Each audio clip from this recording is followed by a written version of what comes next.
We've analyzed the chokes that attack the brain. We've analyzed the joint locks that attack the arms.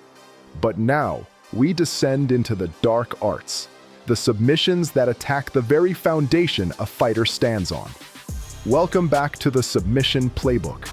Today, we are deconstructing the most feared and controversial techniques in the game, the leg locks. For years, attacking the legs was seen as a low-percentage gamble, but a new generation of grapplers has turned them into terrifyingly efficient weapons. The first is the counterpart to the armbar, the kneebar. At UFC 81, the monstrous Brock Lesnar was demolishing the former champion, Frank Mir. It looked like a blowout. But in a scramble, Mir saw an opening.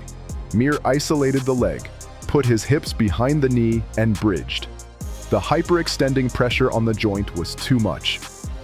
In that moment, he proved that even the biggest giant in the sport could be felled by attacking the legs. The knee bar is brutal, but there is another leg lock that is far, far more dangerous.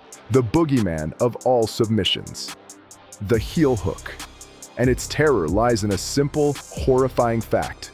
The damage is done before the pain even registers.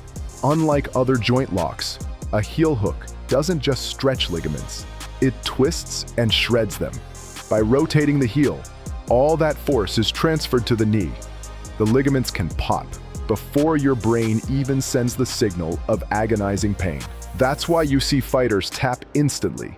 They aren't tapping to the pain, they're tapping to save their career. For a long time, these dark arts were a niche corner of the sport, until a new generation of specialists brought them into the mainstream. Fighters like Ryan Hall built their entire style around the threat of the heel hook. They used bizarre entries to force opponents into a world they didn't understand. Their success forced the entire sport to evolve. You could no longer ignore leg lock defense. You had to learn the language of the dark arts, or you would be consumed by them. The knee bar and the heel hook. They are high-risk, high-reward weapons that can end a fight in an instant. They are a brutal reminder that in mixed martial arts, an attack can come from absolutely anywhere. In our next episode, we'll examine the grueling power of the crushers.